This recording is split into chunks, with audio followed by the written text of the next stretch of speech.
यही है। हम यही समझने की कोशिश करेंगे कि कैसे बही खातों और कॉरपोरेट मुनाफे की दुनिया से एक आधुनिक राज्य के संवैधानिक ढांचे का जन्म हुआ। बिल्कुल। और ये सफर सच में बहुत हैरान करने वाला है। असल में जब हम संविधान शब्द सुनते हैं तो दिमाग में किसी बड़ी लोकतांत्रिक क्रांति की छवि आती है, या फिर लगता है कि कुछ बहुत ही बुद्धिमान लोगों ने एक बंद कमरे में बैठकर कोई पवित्र दस्तावेज लिख दिया होगा। हाँ, एक रूल बुक टाइप की चीज। हाँ बिल्कुल, जो ये तय करती है कि देश कैसे चलेगा। लेकिन भारत के इस विशाल संवैधानिक ढांचे के शुरुआती पन्ने किसी महान आदर्शवाद से नहीं लिखे गए थे। सही कहा। वो तो एक कंपनी के लालच, भ्रष्टाचार और फिर उस भ्रष्टाचार को नियंत्रित करने की कोशिशों से लिखे गए थे। तो चलिए इस कहानी की जड़ों तक चलते हैं। 1600 ईस्वी का वो समय जब ब्रिटिश पहली बार भारत के तटों पर पहुंचे थे। देखिए, 1600 ईस्वी वो साल था जब महारानी एलिजाबेथ प्रथम ने एक चार्टर जारी किया था, मतलब एक शाही अनुमति पत्र। अच्छा, एक तरह का लाइसेंस। जी बिल्कुल। इस चार्टर ने ईस्ट इंडिया कंपनी को पूरब के देशों के साथ व्यापार करने का एकाधिकार यानी मोनोपोली दे दी थी। उस समय उनका लक्ष्य बहुत सीधा था कि बस सस्ता सामान खरीदो और यूरोप में महंगा बेचो। एकदम सही। भारत और दक्षिण पूर्व एशिया से सस्ते में मसाले, रेशम और सूती कपड़े खरीदना और उन्हें यूरोप के बाजारों में भारी मुनाफे पर बेचना। शुरुआती 100 सालों तक तो उनका स्वरूप पूरी तरह से कॉर्पोरेट ही रहा। मतलब उनके पास बस गोदाम थे, क्लर्क थे और जहाज थे। हाँ, वे विशुद्ध रूप से व्यापारी थे। लेकिन फिर कहानी में वो बड़ा मोड़ आता है जिसने पूरे उपमहाद्वीप का इतिहास ही बदल कर रख दिया। मतलब मैं 1765 के साल की बात कर रहा हूँ। बक्सर के युद्ध के बाद का समय। बिल्कुल, बक्सर के युद्ध के बाद कंपनी को बंगाल, बिहार और उड़ीसा की दीवानी मिल गई। अब यहाँ दीवानी शब्द को समझना बहुत जरूरी है। हाँ, क्योंकि ये कोई छोटा मोटा अधिकार नहीं था। सही बात है, ये केवल एक कागजी अधिकार नहीं था। इसका सीधा सा मतलब था जमीन से जुड़ा सारा राजस्व, सारा टैक्स वसूलने की पूरी ताकत। और यहीं से असली बवाल शुरू होता है। लेकिन मुझे एक बात समझ नहीं आती, एक व्यापारिक कंपनी जिसके पास प्रशासन चलाने का कोई अनुभव ही नहीं था, वो अचानक इतने बड़े सूबे का प्रशासन कैसे संभाल सकती थी? ये तो वही बात हुई कि किसी अकाउंटेंट को अचानक शहर का पुलिस कमिश्नर बना दिया जाए। बहुत सही तुलना की आपने। और असल में स्थिति बिल्कुल वैसी ही अराजक थी। देखिए, दीवानी मिलने का मतलब सिर्फ तिजोरी भरना नहीं होता है। उसके साथ जिम्मेदारियां भी आती हैं। बिल्कुल। जब आप किसी किसान से टैक्स मांगते हैं तो आपको ये भी तो तय करना पड़ता है कि वो जमीन किसकी है। अगर फसल खराब हो जाए तो क्या होगा? और अगर दो किसानों के बीच झगड़ा हो जाए तो फैसला कौन करेगा? एकदम सही। अब सोचिए, कंपनी के जो क्लर्क कल तक मसालों का वजन कर रहे थे, वे अचानक जज और प्रशासक की कुर्सी पर बैठ गए। बिना किसी ट्रेनिंग के? जी। उन्हें स्थानीय कानूनों या शासन व्यवस्था की कोई समझ नहीं थी। वे बस किसी भी कीमत पर कंपनी के शेयर धारकों के लिए ज्यादा से ज्यादा पैसा निचोड़ना चाहते थे। और शायद इसी अंधाधुंध लालच ने बंगाल में भयानक अव्यवस्था और वो जो भयंकर अकाल पड़ा था उसकी स्थिति पैदा कर दी। बिल्कुल। वो बहुत ही खौफनाक दौर था बंगाल के लिए। लेकिन एक सेकंड, अगर कंपनी इतना सारा टैक्स वसूल रही थी, बंगाल जैसे समृद्ध सूबे को पूरी तरह लूट रही थी, तो लंदन में बैठी ब्रिटिश सरकार को तो बहुत खुश होना चाहिए था, है ना? आपको ऐसा क्यों लगता है? क्योंकि अक्सर सरकारें उन एकाधिकार वाली कंपनियों को अपने हाल पर छोड़ देती हैं जो उनके लिए पैसा ला रही हों। तो फिर ब्रिटिश संसद ने अचानक कंपनी के मामलों में दखल देने की जरूरत क्यों समझी? क्या मतलब उनके अंदर कोई नैतिक जागृति आ गई थी अचानक? अरे नहीं नहीं, नैतिकता का इससे कोई लेना देना ही नहीं था। ये पूरी तरह से सत्ता, ईर्ष्या और अर्थशास्त्र का खेल था। अच्छा, वो कैसे? देखिए, यहाँ एक बहुत ही दिलचस्प विरोधाभास पैदा हो गया था। कंपनी भारत से बेतहाशा पैसा तो निकाल रही थी, लेकिन वो पैसा ब्रिटिश राजकोष या कंपनी के बैंक खातों में नहीं जा रहा था। तो वो पैसा जा कहाँ रहा था? वो पैसा कंपनी के अधिकारियों की निजी जेबों में जा रहा था। ये अधिकारी जब भारत से भारी दौलत लूटकर इंग्लैंड लौटते थे तो उन्हें वहां व्यंग में नवाब कहा जाता था। नवाब मतलब जो भारतीय शब्द नवाब है उसी का बिगड़ा हुआ रूप। बिल्कुल वही। ये नवाब इंग्लैंड जाकर बड़ी बड़ी जागीरें खरीदते थे और मजे की बात तो ये है कि अपने पैसे के दम पर वो ब्रिटिश संसद की सीटें तक खरीद लेते थे। ओहो, तो ये ब्रिटिश अभिजात वर्ग यानी वहां की एलीट क्लास के लिए खतरे की घंटी थी। एकदम सही पकड़े आप। उनके अपने ही देश में एक ऐसा नया वर्ग पैदा हो रहा था जो रातों रात अमीर बनकर उनके राजनीतिक वर्चस्व को चुनौती दे रहा था। हाँ, और दूसरी तरफ सबसे बड़ा मजाक ये था कि कंपनी के अधिकारी तो अमीर हो रहे थे, लेकिन खुद ईस्ट इंडिया कंपनी दिवालिया होने की कगार पर पहुंच गई थी। या बात करेंगे, कंपनी दिवालिया हो रही थी। बिल्कुल। 1772 आते आते हालत ये हो गई कि ईस्ट इंडिया कंपनी ने ब्रिटिश सरकार से 10 लाख पाउंड के भारी भरकम लोन की मांग कर दी। मतलब जो कंपनी दुनिया के सबसे अमीर सूबों में से एक का टैक्स वसूल रही है, वो खुद सरकार से लोन मांग रही है ना? कितनी अजीब बात। Yeah. और बस इसी बात ने ब्रिटिश संसद को कंपनी पर नकेल कसने का सबसे सही मौका दे दिया। समझ गया। जब कोई बड़ा कॉर्पोरेशन सरकार से बेल आउट पैकेज मांगता है, तो सरकार उसके बदले में उस कंपनी के मैनेजमेंट पर अपनी शर्तें थोपती है। बिल्कुल। और यहीं से जन्म होता है 1773 के रेगुलेटिंग एक्ट का, जिसे हम भारत के संवैधानिक विकास का पहला मील का पत्थर मानते हैं। तो रेगुलेटिंग एक्ट का मतलब ही है नियंत्रण स्थापित करने वाला कानून। लेकिन कागज में कानून बना देने और असलियत में एक हजारों मील दूर बैठी कंपनी पर शिकंजा कसने में बहुत फर्क होता है। हाँ, वो तो है। तो इस एक्ट ने ऐसा क्या सिस्टम बनाया जिससे कंपनी के काम करने का तरीका बदल जाए? देखिए, इस एक्ट ने शासन और कंप्लायंस का एक पूरा नया ढांचा तैयार किया। इसके तहत लंदन में कोर्ट ऑफ डायरेक्टर्स के अधिकारों को बहुत सख्त कर दिया गया। ये कोर्ट ऑफ डायरेक्टर्स मतलब कंपनी का बोर्ड ऑफ डायरेक्टर्स? जी, वही कंपनी का शासी निकाय। अब उनके लिए ये एकदम अनिवार्य कर दिया गया कि भारत में राजस्व, सैन्य और नागरिक प्रशासन से जुड़े जो भी फैसले हो रहे हैं, उनकी पूरी विस्तृत रिपोर्ट ब्रिटिश ट्रेजरी यानी ब्रिटिश सरकार को सौंपी जाएगी। मतलब अब कोई भी काम छुपकर नहीं हो सकता था। बिल्कुल। ये उस बेगाम व्यवस्था में जवाबदेही यानी अकाउंटेबिलिटी लाने का पहला संस्थागत प्रयास था। तो सरकार ने स्पष्ट कर दिया कि भले ही जमीन पर कंपनी का झंडा लहरा रहा हो, लेकिन असली बॉस ब्रिटिश संसद ही रहेगी। एकदम सही। अंतिम शक्ति ब्रिटिश संसद के हाथों में ही आ गई। तो ये तो बात हुई कि लंदन में बैठकर नियंत्रण कैसे बढ़ाया गया। जी। लेकिन प्रशासन को भारत के अंदर भी तो सुचारू रूप से चलाना था। हाँ, जमीनी स्तर पर भी बदलाव जरूरी थे। अगर हम 1773 से पहले के भारत के नक्शे को देखें, तो कंपनी की 3 मुख्य प्रेसिडेंसियां थी, बंगाल, मद्रास और बॉम्बे, है ना? जी बिल्कुल। और ये तीनों एक दूसरे से बिल्कुल स्वतंत्र थीं। इनके अपने अलग अलग नियम थे और ये अक्सर एक दूसरे के फैसलों को काटती रहती थीं। तो 1773 के एक्ट ने इस बिखरे हुए सिस्टम को कैसे संभाला? देखिए, इस एक्ट ने भारत में प्रशासनिक केंद्रीकरण यानी सेंट्रलाइजेशन ऑफ एडमिनिस्ट्रेशन की नींव रखी। ब्रिटिश सरकार को अब तक समझ आ गया था कि 3 अलग अलग सिरों वाली व्यवस्था से इतना बड़ा साम्राज्य नहीं चलाया जा सकता। पावर को एक जगह लाना जरूरी था। बिल्कुल। इसलिए बंगाल के गवर्नर को अब गवर्नर जनरल ऑफ बंगाल का नया पदनाम दे दिया गया। और वॉरेन हेस्टिंग्स इस पद पर बैठने वाले पहले व्यक्ति बने। सही। जी हाँ, वॉरेन हेस्टिंग्स। और सबसे बड़ा ढांचागत बदलाव ये किया गया कि मद्रास और बंबई की प्रेसिडेंसियों को सीधे बंगाल के गवर्नर जनरल के अधीन कर दिया गया। मतलब युद्ध और शांति के मामलों में अब उन्हें बंगाल से ही आदेश लेने थे। एकदम सही। अब वो अपनी मर्जी से कुछ नहीं कर सकते थे। अगर हम इसे कॉरपोरेट जगत या आधुनिक भारत की शासन व्यवस्था से जोड़कर देखें, तो ये मेरे लिए एक बहुत बड़ा आहा मोमेंट है। वो कैसे? देखिए, आज जो हम केंद्र सरकार और राज्य सरकारों के बीच शक्तियों का बंटवारा देखते हैं, जहां दिल्ली में बैठा प्रधानमंत्री पूरे देश की नीतियों को दिशा देता है और राज्य के मुख्यमंत्री अपने क्षेत्र का प्रशासन चलाते हैं। सेंटर स्टेट रिलेशंस की बात कर रहे हैं आप? हाँ, इस केंद्र राज्य संबंध का पहला कच्चा ड्राफ्ट कहीं ना कहीं इसी 1773 के एक्ट में बंगाल को सुप्रीम बनाकर तैयार किया गया था। ये तुलना व्यवस्था के विकास को समझने के लिए बहुत सटीक है। हालांकि 1773 का जो ढांचा था वो बहुत ही कच्चा और खामियों से भरा हुआ था। खामियां मतलब किस तरह की खामियां?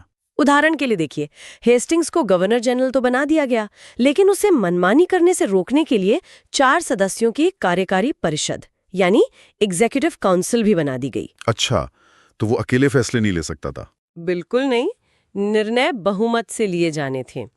अब इसका नतीजा ये हुआ कि हेस्टिंग्स अक्सर अपनी ही परिषद में अल्पमत में आ जाते थे। अरे बाप रे, मतलब बॉस की ही नहीं चल रही है अपनी कंपनी में? हाँ, ये कोई साफ सुथरा लोकतांत्रिक डिजाइन नहीं था, बल्कि एक डरा हुआ कॉरपोरेट पुनर्गठन था। लंदन को भारत में बैठे अपने ही सर्वोच्च अधिकारी पर पूरा भरोसा नहीं था। ये तो प्रशासन की बात हो गई। लेकिन जब आप किसी जगह के असली शासक बन जाते हैं, तो आपको सिर्फ प्रशासनिक आदेशों की नहीं, बल्कि न्याय व्यवस्था की भी जरूरत पड़ती है। बिल्कुल, बिना न्याय व्यवस्था के शासन कैसे फिर चलेगा? मैंने पढ़ा था कि 1773 का रेगुलेटिंग एक्ट सिर्फ गवर्नर जनरल का पद ही नहीं लाया था, बल्कि इसने एक बहुत ही महत्वपूर्ण संस्था को भी जन्म दिया, सुप्रीम कोर्ट। जी हाँ, प्रशासनिक केंद्रीकरण के साथ साथ कानूनी नियंत्रण भी उतना ही जरूरी था। इसलिए 1774 में कलकत्ता में एक सर्वोच्च न्यायालय की स्थापना की गई। जिसमें एक मुख्य न्यायाधीश थे, सर एलिजा एम्पे, और 3 अन्य न्यायाधीश नियुक्त किए गए। सही कहा, ये भारत में ब्रिटिश न्याय शास्त्र को लागू करने का पहला बड़ा मंच था। लेकिन यहाँ मेरे मन में एक बहुत ही व्यावहारिक सवाल उठता है। पूछिए। ये सुप्रीम कोर्ट असल में किसके लिए बनाया गया था? क्या ये भारतीय किसानों और जमींदारों के झगड़े सुलझाने के लिए था, या इसका असली मकसद कुछ और ही था? आपको क्या लगता है? मुझे तो दाल में कुछ काला लगता है, क्योंकि एक तरफ तो ये कोर्ट बना रहे हैं और उसी एक्ट में दूसरी तरफ कंपनी के कर्मचारियों के निजी व्यापार और भारतीयों से उपहार लेने पर सख्त पाबंदी लगा रहे हैं। उपहार? आप रिश्वत कहिए उसे। हाँ भाई, तो क्या ये सुप्रीम कोर्ट करप्शन रोकने के लिए था? बिल्कुल, आपने एकदम सही कड़ी जोड़ी है। इस कोर्ट का प्राथमिक उद्देश्य भारतीयों को न्याय देना बिल्कुल नहीं था। इसका मुख्य निशाना कंपनी के अपने ही भ्रष्ट अधिकारी थे। अच्छा, मतलब वो नवाब्स वाले लोग? हाँ, जैसा कि हमने पहले बात की, कंपनी के कर्मचारी भारत आते ही अपनी निजी हैसियत बनाने में लग जाते थे। वो कंपनी के काम के साथ साथ अपना खुद का साइड बिजनेस भी चलाते थे और स्थानीय नवाबों से डरा धमका पर नकद और जेवरात उपहार के नाम पर वसूलते थे। बिल्कुल। तो सुप्रीम कोर्ट और इस नई आचार संहिता का मुख्य काम उस खुली लूट को अपराध घोषित करना और उस पर रोक लगाना था। मतलब ये उस दौर का एक बहुत ही कड़ा एंटी करप्शन और कॉर्पोरेट कंप्लायंस टूल था। एकदम सही। वो प्रशासन को साफ करना चाहते थे, क्योंकि भ्रष्टाचार खुद कंपनी के अस्तित्व के लिए ही सबसे बड़ा खतरा बन गया था। ये देखना सच में दिलचस्प है कि कैसे भ्रष्टाचार से लड़ने की एक औपनिवेशिक जरूरत ने भारत में एक स्थायी न्यायिक प्रणाली का बीज बो दिया। और यही ऐतिहासिक प्रक्रियाओं की सबसे बड़ी विडंबना होती है। जो व्यवस्थाएं किसी तात्कालिक स्वार्थ या संकट को टालने के लिए बनाई जाती हैं, वो समय के साथ जड़ें जमा लेती है। बिल्कुल, और एक विशाल संस्थागत रूप ले लेती हैं। अब अगर हम इस चर्चा को 1773 से थोड़ा आगे ले जाएं और समय के पन्नों को तेजी से पलटें, तो ये पूरी विकास यात्रा सिर्फ एक एक्ट पर आकर तो नहीं रुकती। नहीं, बिल्कुल नहीं। ये एक निरंतर चलने वाली बहुत लंबी टाइमलाइन है। हाँ, भारत के संवैधानिक विकास को समझने के लिए इस पूरे कालखंड को मुख्य रूप से 2 हिस्सों में बांटा जाता है। पहला है ईस्ट इंडिया कंपनी का शासन और दूसरा है ब्रिटिश क्राउन का शासन। देखिए, 1773 के बाद ऐसा नहीं था कि कंपनी ने अचानक से बहुत ईमानदारी से काम करना शुरू कर दिया और ब्रिटिश संसद आराम से बैठ गई। करप्शन तो उनके खून में था। बिल्कुल, इसलिए संसद को लगातार पेच कसने पड़े।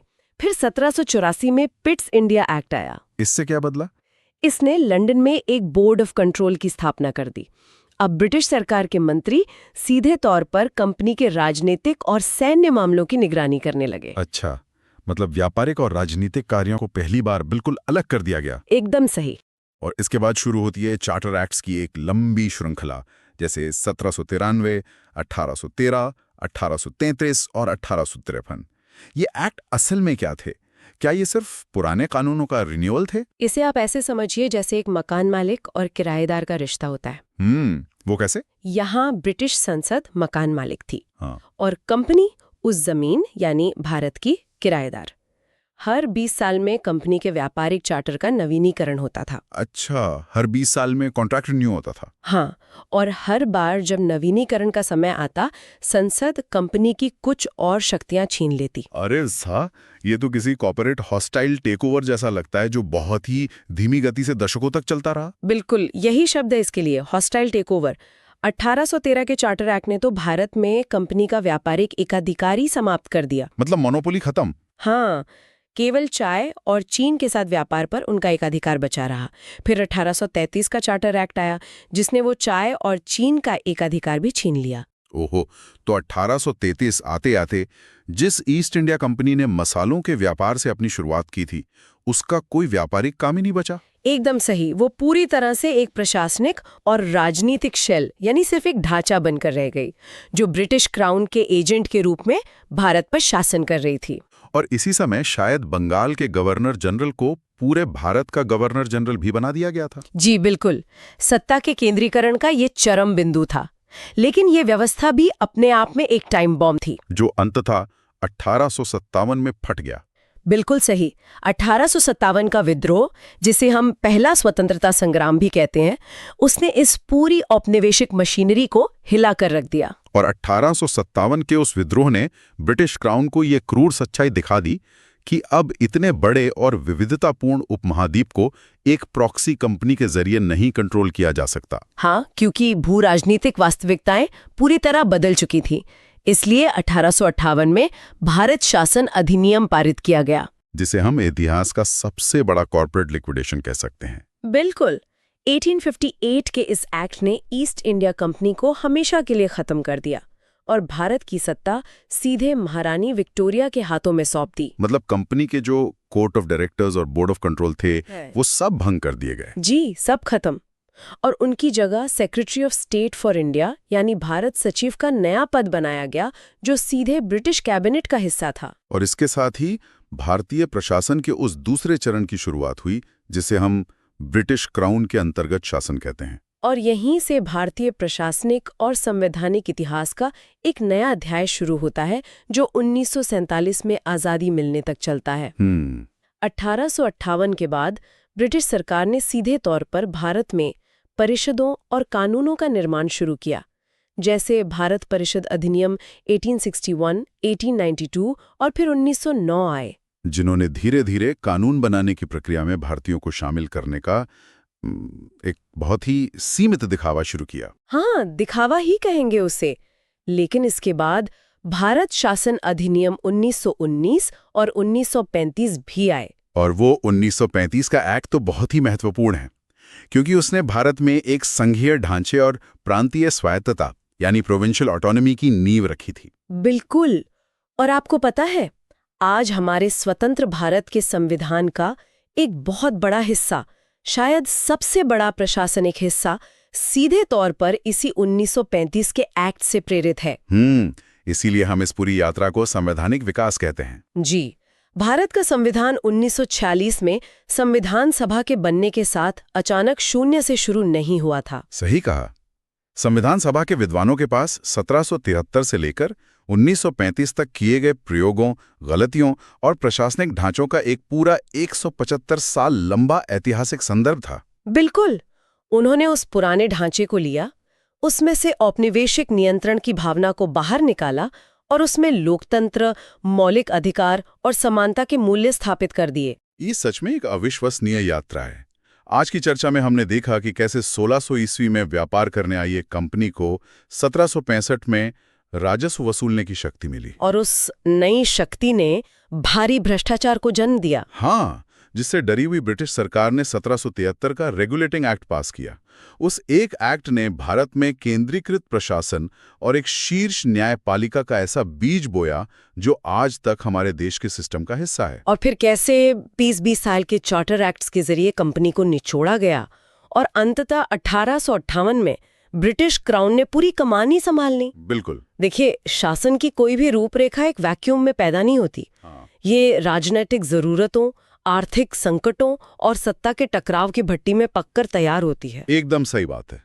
और आज की इस पूरी पड़ताल के बाद मेरे मन में एक बहुत ही अजीब लेकिन गहरा सवाल उठता है। कैसा सवाल? जरा सोचिए, आज हम अपनी जिस आधुनिक नौकरशाही को देखते हैं, ये लाल फीता शाही, वो कागजी कार्रवाई का पहाड़, एक अफसर का दूसरे अफसर को रिपोर्ट करना, फाइलें पास करने की वो लंबी और थकाऊ प्रक्रिया, जो हम रोज फेस करते हैं। हाँ, तो क्या ये सब कुछ हद तक उसी 18वीं सदी की औपनिवेशिक कॉर्पोरेट नियंत्रण व्यवस्था का ही एक उन्नत डिजिटल संस्करण नहीं है? अरे बाप रे, ये तो बहुत गहरा विचार है ना? क्या आज की व्यवस्था के डीएनए में अभी भी उस ईस्ट इंडिया कंपनी के कॉम्प्लायंस मैनुअल के अंश बचे हुए हैं, जिसे 1773 में एक भ्रष्ट कंपनी को काबू में करने के लिए लिखा गया था? ये एक ऐसा विचार है जो इतिहास को सिर्फ किताबों से निकालकर हमारी रोजमर्रा की जिंदगी से जोड़ देता है। अगर हम